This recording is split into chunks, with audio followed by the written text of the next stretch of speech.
Hello, I'm Kevin. Let me tell you about what I'm doing here.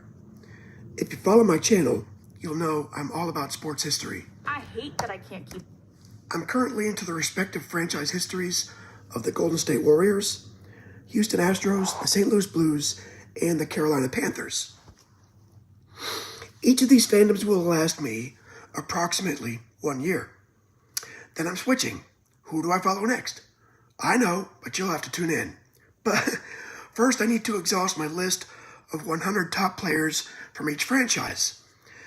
To wit, I've completed 75 Astro episodes, 51 Warrior episodes, 26 Blue episodes, and 9 Panther episodes.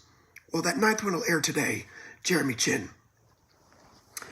So in addition to the top 100 players from each franchise and that respective video, I also received tattoos for each team and attend at least 2 home games.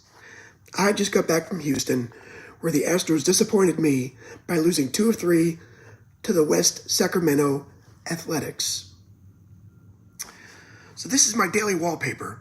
I create it daily, and I rotate it religiously. It's comprised of 1 random player from each team. So good morning. This is the wallpaper for Tuesday, August 25th. Today we're going chronologically.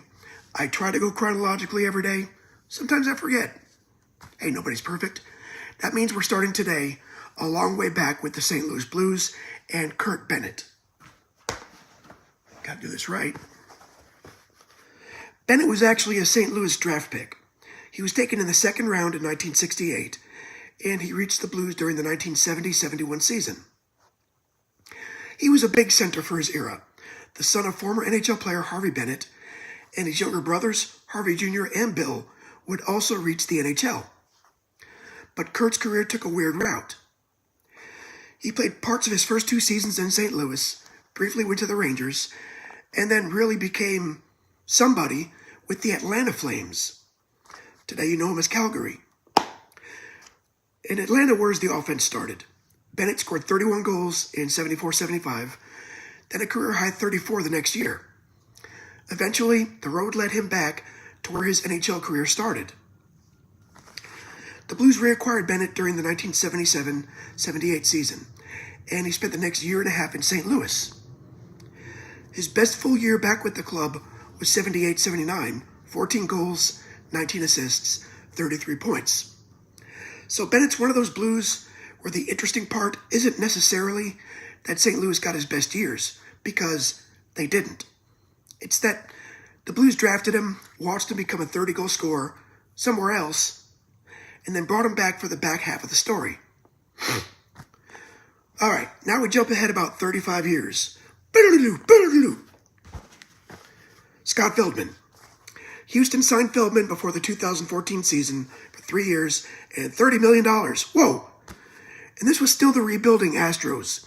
They hadn't become the Astros yet. Feldman got the opening day assignment against the Yankees and gave Houston 6 2/3 scoreless innings in a 6-2 victory. But I think his cleanest Astros moment came August 30th against his old team, the Texas Rangers. Feldman threw a 3-hit shutout, 1 walk, 5 strikeouts. Astros won 2-0.